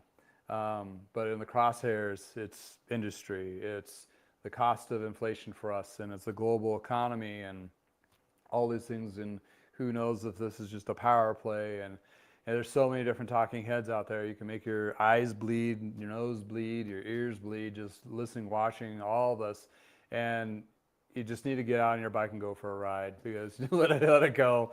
JC, thank you for joining in. I appreciate it. Tea time in Wales. Oh, yes. Enjoy your tea, or is that tea time golf tea? Like sipping tea? Like tea? Or tea time golf tea? Anyway, thanks for joining me. Appreciate it. So, the positive notes. Local bike shops are doing all right, especially if they're really focusing on used. Yeah, we've had some, reflective trends according to what's been going on, but in whole, we still have service coming in. There's some events. Some bike shops are having some huge events. What was it? The Indy Bicycle? No. It was Indianapolis. There's a shop there. It used to be Retail Toolkit, one of my former clients, through the software program. And they had a huge, colossal sale this time of year. I think it was like a week ago. It's just, one of those, they have special buys. They do exercise equipment too. And being someone that sees the back end numbers of what they've done years past, I mean, hopefully they had a pretty good turnout. We will see. The other former employer of mine, is Will and Sprocket, and shout out to them. Will and Sprocket, if you're in the Milwaukee, Chicago area and looking for bikes and looking for a bike shop, that is a family-ran, decent, ethnically correct people. I mean, they're awesome. It's Noel and his two sisters are running the business now. Their dad passed away, unfortunately, a couple of years ago. Built up this bike chain. I mean, they do have multiple locations, but you don't feel that when you walk into their stores. You have that more of a mom and pop. Although some of their shops are really nice and polished, they're really pretty. But they are really an outreach community shop. And why I'm bringing this up, if you're in that neck of the woods and you're watching this, they are having their big expo sale this coming weekend. Yes, this is a plug, but not a plug that they paid me or anything. I'm going to shout out to them because they are awesome. They're bringing it back because it was something they did prior to COVID and they canceled it during COVID. And they're bringing this expo sale back. And I'm going to see if I'm going to bring that up. And they're a big Trek dealer, yeah, but quite honestly, they've been a Trek dealer for a long time, but they're also a family business, and they've always treated it's always been a win-win for them in the sense of whatever arrangements they have with either with their vendors or with their customers or with their events that they're doing. They do have a Kegel ride, which honors their dad that passed away, which is a free slow roll ride. So they do a lot of community. Also, what I want to bring up is they also do mechanical support for the MS, Bike MS, and they do the whole support. Every rest stop that has mechanical support is from them. They're a bike shop that really cares about that particular charity, in addition to that they decided they wanted to support the whole thing. So that really helps the MS Society to coordinate a ride like that. I'm sorry, this is probably driving me mad just seeing the expo sale. But you know, they have this event at the state fair, but it's one of those things where, let's see if they have any, yeah, there it is. April 11th. But they do have, I saw on their email list like a Thursday night, you know, pre-walk sale. So if you're in the area, you want to check it out and get a VIP night. That's what it is, that kind of thing. But in any case, it's one of those big events where they have a lot of discounted bikes, products. They get their reps in to do the sale. I mean, they pull. It's like an all hands deck kind of event from years past, and they're hoping this. I hope this really works out for them. It's kind of like, it's probably bigger than the bike show that I went to. Let's just put it that way. You get test ride bikes and so forth. But what's really cool, what they're really heading home is bring in your old bike for trade-in. And you get it, you know, basically that goes towards any purchase. So if you need to get rid of a bike and you need to buy some helmets and for your kids and other stuff, basically it's store credit. This is nothing new. This has been done quite a bit before from other shops, and there used to be another company called the Trading Guys. I don't think they're around anymore. But this is a great opportunity to be able to get rid of old inventory and bikes and stuff, to be able to, you know, to get a new bike or newer or whatever, that kind of thing. So, and that there alludes, they're trying to bring in a whole bunch of inventory to resell, and that kind of thing. They do sell used bikes online. So that's something to look at. And they're not high, it's not like the pros closet. It's not like high inexpensive stuff. Some of it is, of course, you know, but they don't have a limitation on what they bring back to the most part. I'm sure they do at some level, but what you do is you go to their used bikes here, and they have normal, honest to God, normal price points on used bikes. And you think about it, on a used bike from Wheel and Sprocket versus Facebook, Craigslist, or eBay, they're like me because they do a full, complete tune-up to that bike, and it's completely inspected, tuned up, ready to go. They come with a little bit, I believe, a guarantee to it as well. So this, you know, the price points are not outrageous, and it's fully tuned. If you bought a used bike and you need to get tuned up, keep in mind it's going to cost you $100 to $200. So think about that in the price. Okay, that's just something to think about right there. But in any case, you know, they have some decent ones there, and as the used market goes up, and the prices on used are going to go up because at some point people are going to be buying, and when they are buying, it's going to be, you know, hitting the used market because they're not going to be able to afford. So they have a couple upper and higher ones, but you get a used bike from them, you know, it's a nice shorter one there for a kiddo or a shorter individual for $599. That's not bad, you know, fully tuned. You know, a tri bike, you know, triathlon's expensive, so that's a way to get into, you know, triathlon bike there. And then you look at, you know, under $1,000, several of these. So, and after the sale, you know, it's gonna get big. Their inventory is gonna swell. It'll take a few weeks because all that. This is a twofer for them because for a lot of shops because that inventory that they acquire or acquisition during a promotion like this, bringing in those bikes, that gives their whole service department a whole bunch of work to do, which is great because that pays them by the bike sale itself to the used. So, and they do ship. It doesn't really look that way when you actually go on their laminating page, but they do ship. So it's during checkout, they'll have an option or pick up locally or ship on their used stuff. So they will ship it. They just don't. They don't really want to advertise it too much because they want to sell locally. But there alludes the opportunity for a lot of bike shops. If you're a bike shop owner and you're carrying a major brand, you can do an event, obviously smaller than this, and do a trade-in event, and bring in that trade-in event. And what bikes you do bring or could bring in for trade-in could be the same brands that you're carrying, right? And I've talked about this before, and I have a little bit bigger audience now, so I'm going to repeat myself on this.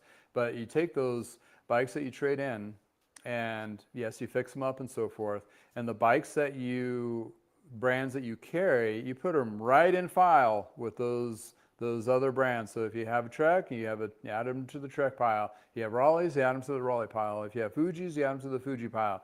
All the other brands that you don't carry, and you're like, I really don't want to put these all on the floor, you can just sell them through the back end of your store, your website, or make up a different website. You can sell them on Craigslist, Facebook Marketplace, what have you. Or if you're really generous, you say, not have them tuned and be like, okay, bike mechanics, this is your opportunity. You can build them up on your own time and sell them in your own time. And you just pay for them when they sell. Kind of like a consignment through your mechanics, and mechanics make a little extra money and that kind of thing, if you want to be generous in your department that way. Therefore, you're able to move out the older product or the non-preferred product for your niche or your line, but yet still add that depth and price point to your bike line that's on the floor. That's a win-win because that person that's coming in, and the only thing you have on a road bikes is that $1,500 to $2,000 bike, and there all of a sudden you have 2, 3, or 4 sizes of that same brand, but under $1,000. So you just got an opportunity for picking up 5 or 6 new customers that are just getting into the cycling. It's a win-win. So a lot of shops are going to be realizing this, and their leverage are going to have to be pushed into this position because the market is no longer going to be very plentiful for new. Not saying all markets, because you still have those some areas where people still buy very expensive stuff. Obviously, they made it for them at some point, but at this case and day in a game, that's what we're faced with. So that opportunity. So I was talking to, what channel is that guy? Recycled Bike. He has a whole thing about they're primarily used. He was born out of the shop was born out of the garage, similar to mine, but they went into brick and mortar. He has staff employees now. He's been in the industry for 10 years. Now he's hit the YouTube world, and doing fairly well, I would say. And let's see if I can find his channel. Recycles Bikes, yeah. And I think they're in Maine. Any case, check out their channel when you get a chance. I will drop their handle in the chat. It's interesting because he came from the different perspective of just all used and not really been exposed to new. And they did bring in some salsas from QBP or Surly, or maybe one or the other. And those bikes did not sell very well in his niche. And that being said, it was interesting because it didn't sell for over a year, which you want 2 to 3 turns, and you're talking about square footage of the space and so forth. And well, my point is in his perspective, there's still always something to learn. I told them, it was like, well, there's not really, opportunities for bike shops and so forth. Well, the MBDA, they're out there. They've been there for decades, that kind of thing. He didn't know that. So all of us are always learning. I'm always learning. So no fault to him, but he's actually providing a great pay level. If you are getting into a bike shop or wanting to open a bike shop, listen to what he has to say. This will give you a lot of learnings where a lot of people will do mistakes, but his general videos are very insightful in the sense that it's his perspective, kind of like me doing my perspective. But I chimed on one of his, and it's like, well, I don't want to take any more used bikes because I got too many already. And it's like, okay, that's a valid problem. There's only so much square foot, only so much running capital. You don't know if you're going to be selling that many, even in the used market. It's kind of question.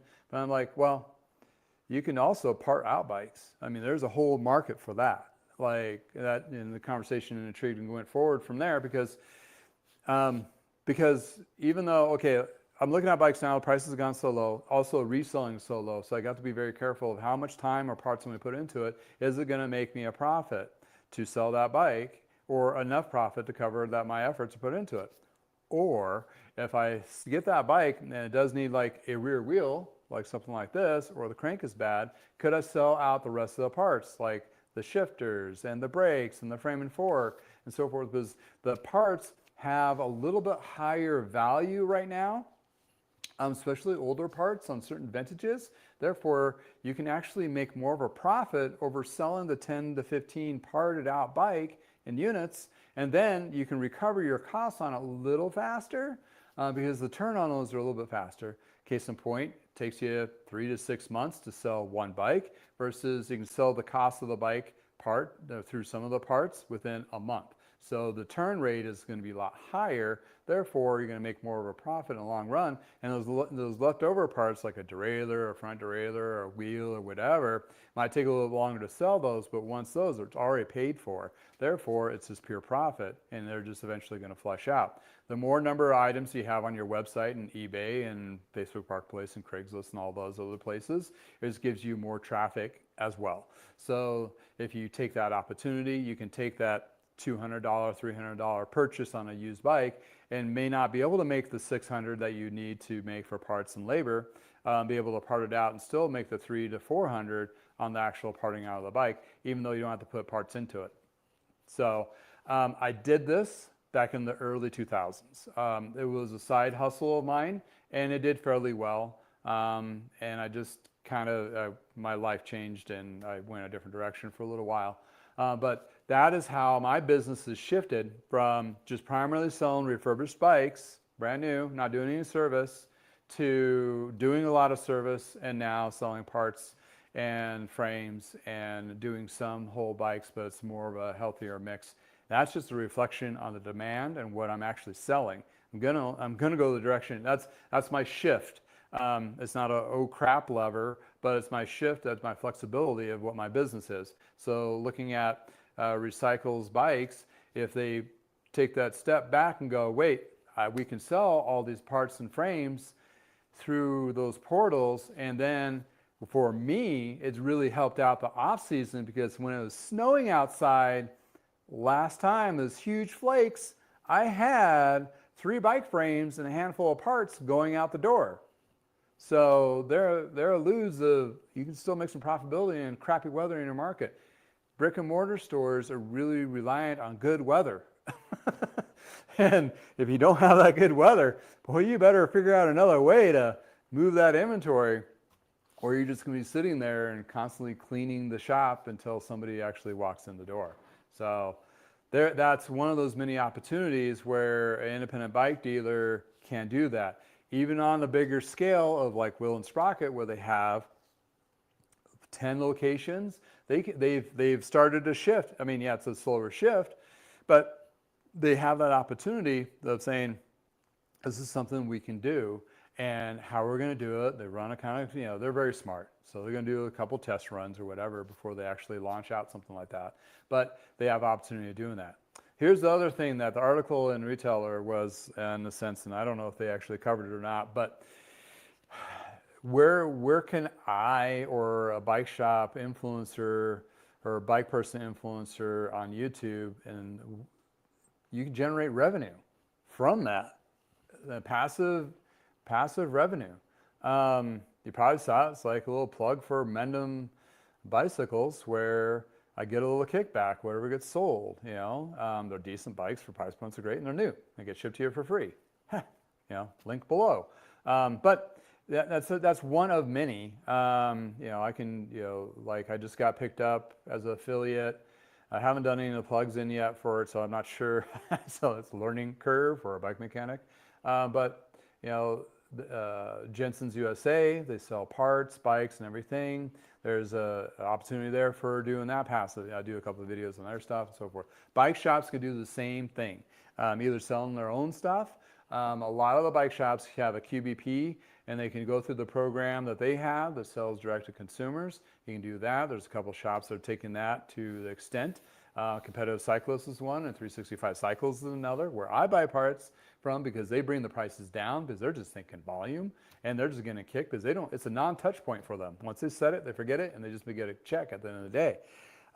That's another opportunity for bike shops to kind of leverage that. So Recycles Bikes has a paywall now to sell information, videos and so forth, and that kind of thing. There's an opportunity too for shops to doing that. But you gotta be very careful on all that kinds of stuff because it might alienate your own community versus trying to have a community trying to support. That's therefore I don't have a paywall yet. I'm trying to figure out if I ever want to do that, or would there be an opportunity to do that for myself.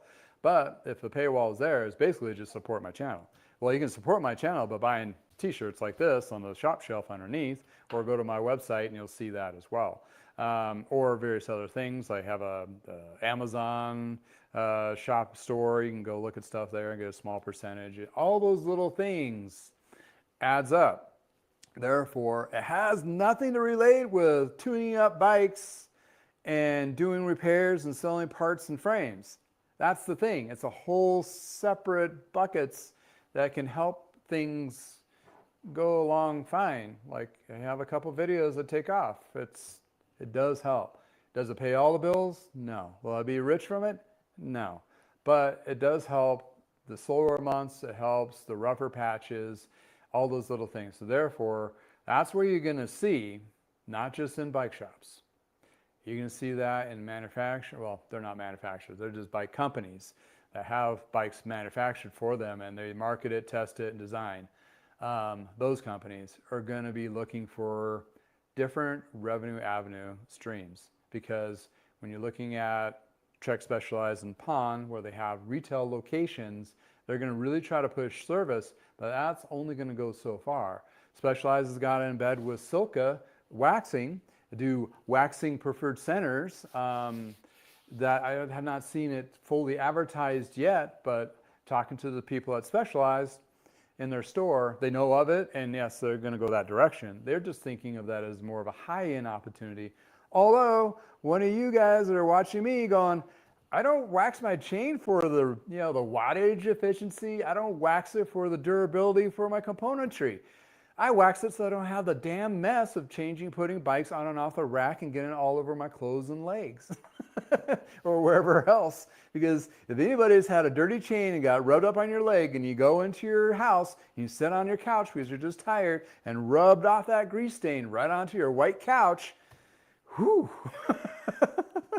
Or play with your dog on the floor and you get it on your white carpet, or the dog, and he tracks it all over the place. I mean, we know drivetrain gunk travels and it gets on clothing and it will not come out. But a wax chain is cleaner. That individual does wax chains for cleaning. So there's this opportunity for, I would say, for marketing is, it doesn't, I mean, yeah, there's a place for the higher wattage. There's a place for saving your $400 cassette SRAM. Talking about longevity and smoother and quiet, but you also have it's clean. It's just clean. It's just, it's not as dirty. It's, once you get it set up, it's pretty easy to maintain. They make the liquid drip now. You can just drip on there. It's the same stuff. It dries off and boom, you're we waxed, wax.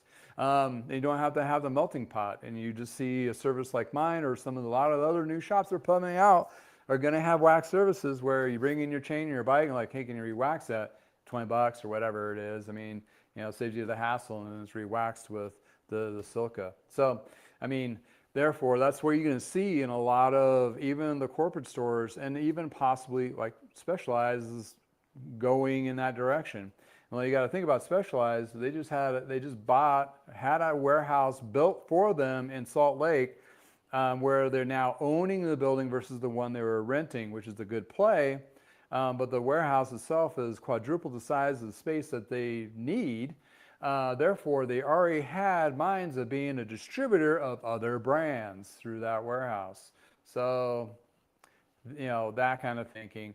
REI, on the article recently in the last month or so, they apparently own their warehouses for REI. They sold them to an investment company, and now they're renting to the investment company to get cash flow. So they're doing a whole bunch of shifting, of trying to readjust already the current state before we're even faced with what's going forward.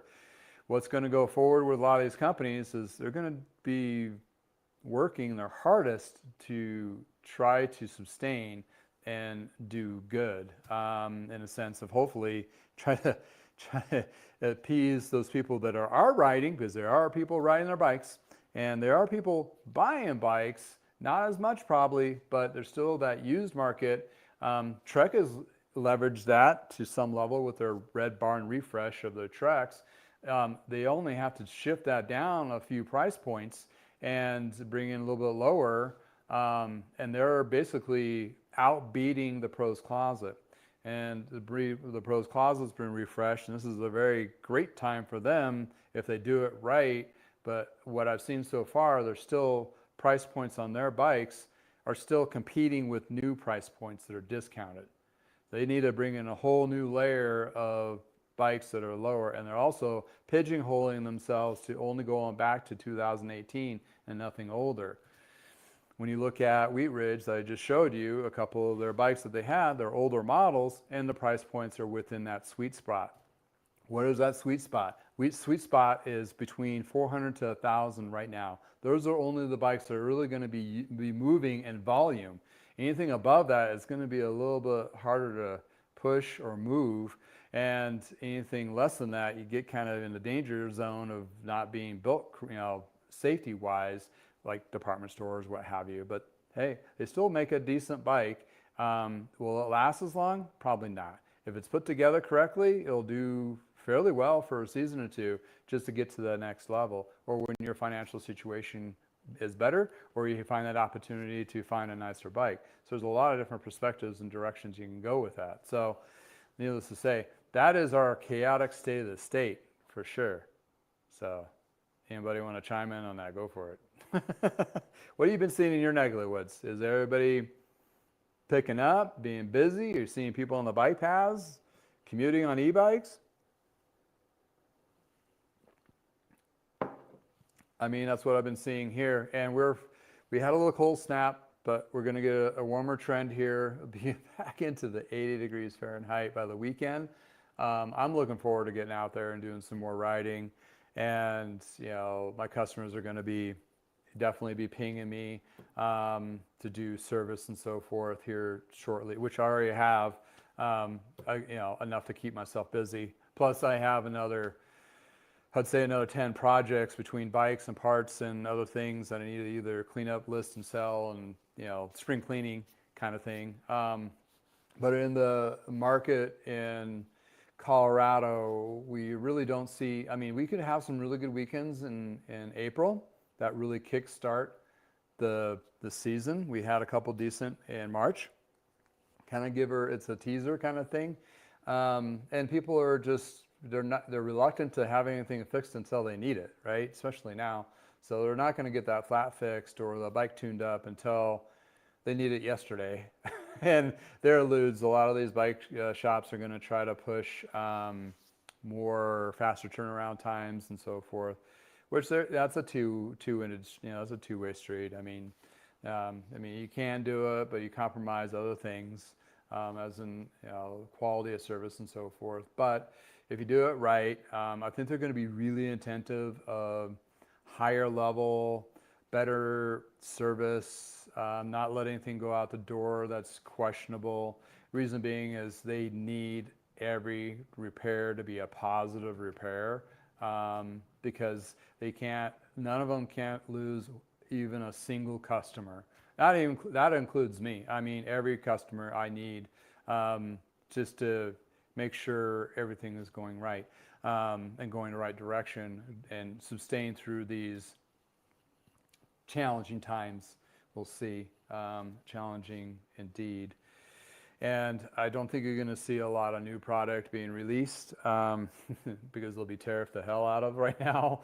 But needless to say, I think some items were released last year, and since with the softening market then, it didn't really go well. So somebody's sitting on some new crankset or new componentry or new frame design and all that. They're going to wait until this shakes out, before they release all that, because they don't want it to be flat, and they want to have a market for it, or people that have income to wanting is one thing, but actually buying it is another. So for them to do that, it might be a little more challenging for them, that kind of thing. So that's what we're looking at there.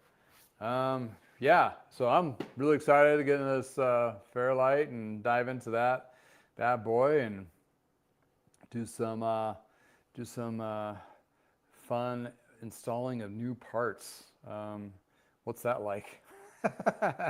I've been on the refurbishing and fixing stage of this state of the state for the last few, for sure. But yeah, there's still deals to be had out there. Trek Fest just started. Specialized spring in the spring, whatever it is just ended. This Specialized store said they were pretty busy with that, which is it's positive because people are coming out to buy. How much, I'm not sure. What's expected, not sure. Unfortunately, there's going to be store closings, independent as well as corporate stores, while they still do these adjustments. Corporate store just can't close on a dime. They still have to pay rent. Therefore, those contracts need to be worked out, or not. They just have to work through them. I think they're mostly sticking with the 3 to 5 year contracts. So maybe some of those stores are about up soon, that kind of thing. We'll see. In my market, it's very interesting because we have 2 Trek corporate stores. We have 3 Specialized owned InCycles stores, in addition to 2 REIs, a Shields, a couple Dicks, which are apparently still having a positive year. REI is not doing so great. Shields, you don't hear anything about. They're privately owned, but they know they do high volume. So when you're looking at a 20-mile radius of those big players, and then you still have a handful of smaller shops like mine, local shops, mostly are doing used and tapping in, or they have their own high-end niche of market that they're trying to navigate through. We'll see if they will change the direction of their business, or will they unfortunately have to close up. But I could almost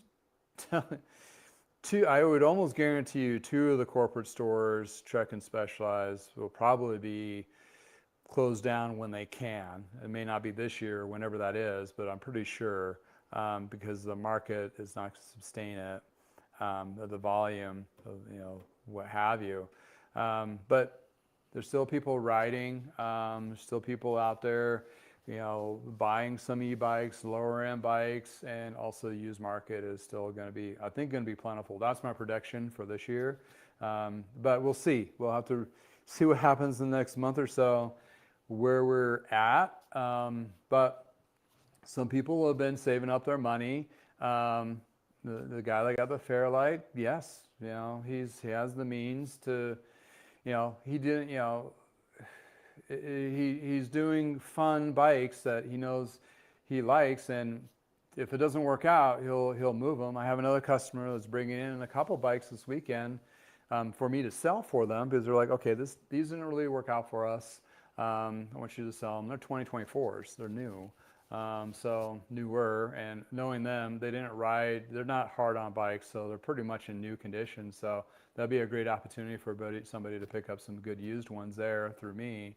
Then, you know, then I have another customer, she reached out, she's like, hey, I'm now back in the office because I'm forced to come back in the office, and she's an avid cyclist. I've worked on several of her bikes, and she's now looking more for a commuter bike. And I'm like, oh, let me see what I can find for you. I might be able to find something that's new, that's priced pretty decently, or maybe I can find something in the used market and fix up and it'd be really stellar and something really cool for you to ride to work. Although price point, you guessed it, is under 1,000. So therefore, those customers are going to be looking for those deals, and it is an opportunity still. I mean, there's still, when you have some of those manufacturer companies that had 5 years worth of inventory. What I've just noticed, though, here's a side note before we wrap this up. I've seen some of those prices on some of those things go back to regular price. They pulled them off sale, knowing that the replacements could cost them more. Therefore, some of those, it's going to be a hit and miss. Some of those products are like, oh, well, we should stop putting those on sale because, especially bread and butter. So I would, that's another thing to watch out for is chains, cables, bar tape, tires, tubes, all of those items that are basically you're going to go through when being a cyclist. You're going to need to replace those. Those prices on those items may stop being on sale. And then when things shake out in a couple months and things don't change, they're going to go up. So you think you got mad about eggs prices going up? Just get pissed because when your $15 chain goes to $35 for no particular reason, as in quality of the chain, that may be something. I doubt it'll go that high, but still, I mean, why pay 10, 15, 20, and that, you know, it scales, right? So if you're looking at the Ultegra chain and you pay $50 for it or $60 for it, and now it's going to cost you $80 for it, and that's the cheapest one you find, you know, that's going to hurt people, especially in the consumables of their bike pieces going forward. But then again, who has still a lot of inventory and like, oh, well, if we have 2 years worth of inventory, they're going to still keep it on sale to flush it out because they have cash flow problems. And that's another thing too, is when these tariffs hit, yeah, they have to pay for the tariff price. That gets rolled into the new stuff going forward. Yes, I was talking with John Bradley about that. But the thing is, they still have to come up with the money.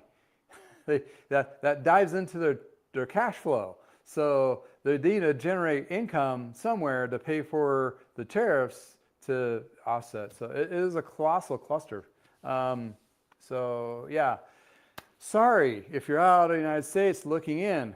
Sorry. I mean, it's not any of us wanted to be dealing with. We just want to have less chaos in our lives. And right now, the only time to have that is just get on your bike, go for a ride.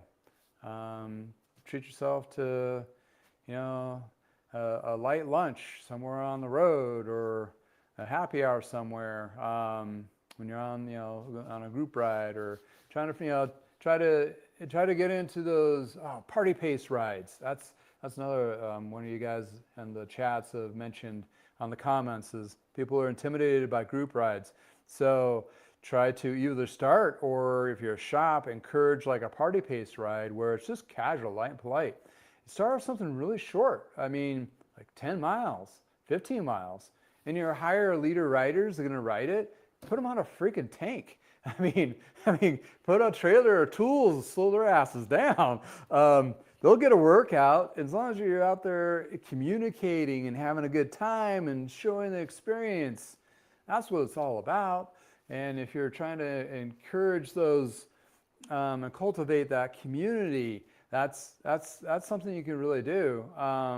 And you know, that's the perspective. It's like, oh, party pace, which is coined by the name. I don't know if they made it up, but the path less pedaled, that channel, they have a party pace thing. I don't know if quite honestly, I don't know if party pace is a general term or a made up term by them. But anyway, I don't want to step on anybody's toes. But he mentioned that, and I mean, that concept is great. This is basically super tight clothing, recreational, gravel ride-ish, cruising, slow roll style, show up, have a smile on your face, as long as you're wearing a helmet, let's have a good time. Casual 10, 15 mile ride. We'll go have lunch at this great taco stand, or, you know, have a beverage at a favorite beverage place, that kind of thing.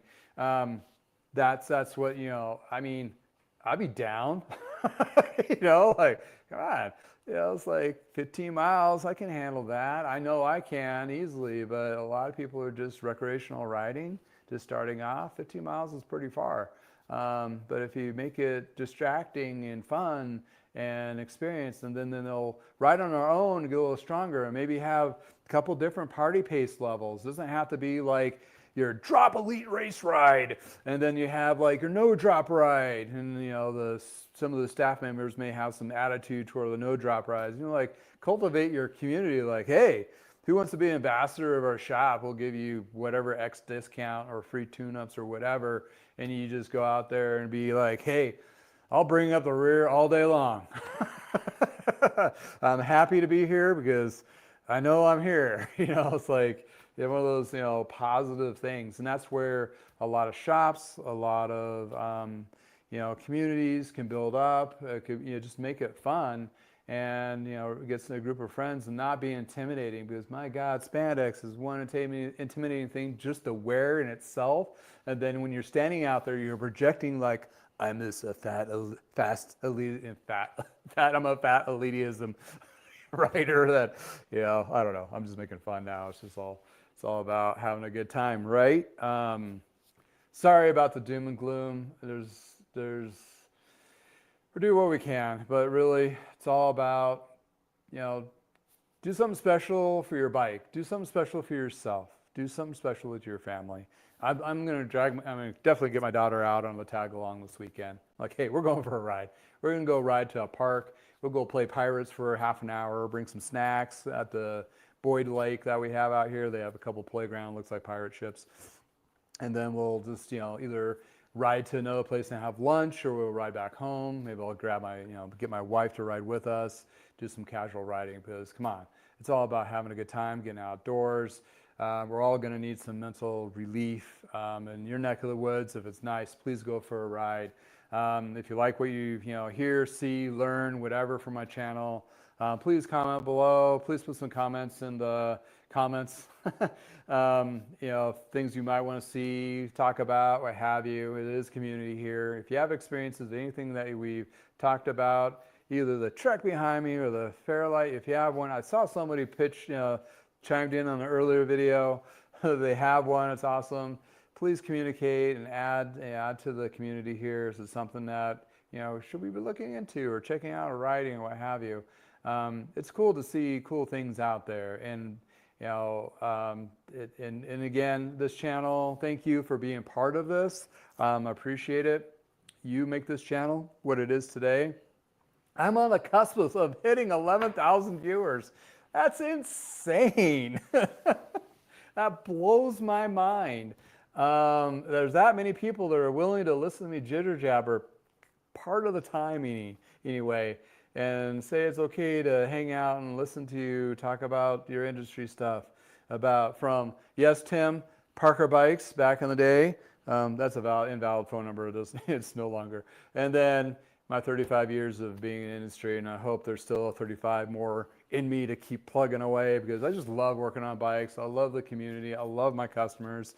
The ones, the newer ones, they just are in shock and awe that I do this, and the ones I have, they just really enjoy and appreciate what I put into it. And it's really nice to be appreciated in a sense of what I do. And it's not just the social media portion of it, but that does really open a lot of doors for me. And also what really it does, it gives me an opportunity to reach out and help a lot more people in their riding community experience from either somebody that's just getting into riding and going, oh, that's a pretty cool bike, which I've seen a lot of people lately on some of the bikes I reviewed. It's like, oh, is that one pretty cool? I think about getting one of those. Like, yes, it's a stellar bike. It's hold up. Just get it tuned up and be safe to ride, and you'll have a good experience. Getting those individuals into riding, even though they're not in my neck of the woods, to those who owns very small shops and they're just trying to navigate what the hell they're doing, like the rest of us,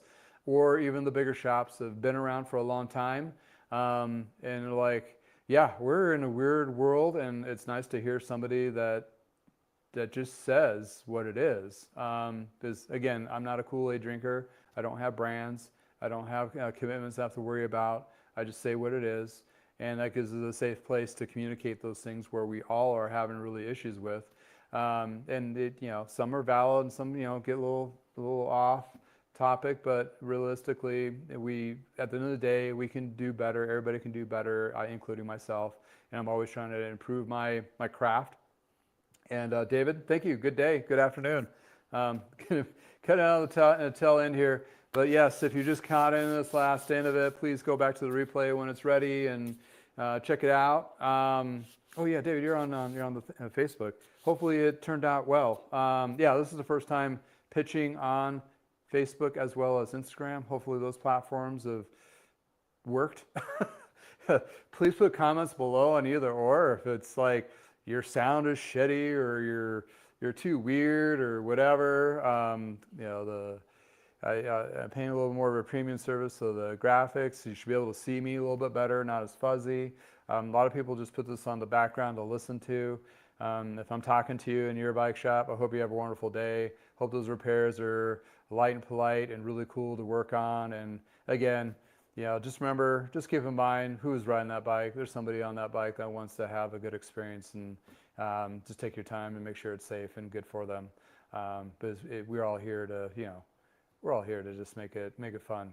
Anyway, thanks again for hanging out with me. That was a quick 2 hours. I'm going to be diving into this bike. Maybe go for a ride if it's into the 70s like they said it was going to be, or may have to wait till after. But in any case, I just can't thank you all enough for being part of this community, and hopefully we keep growing, and hopefully we'll see some more positive.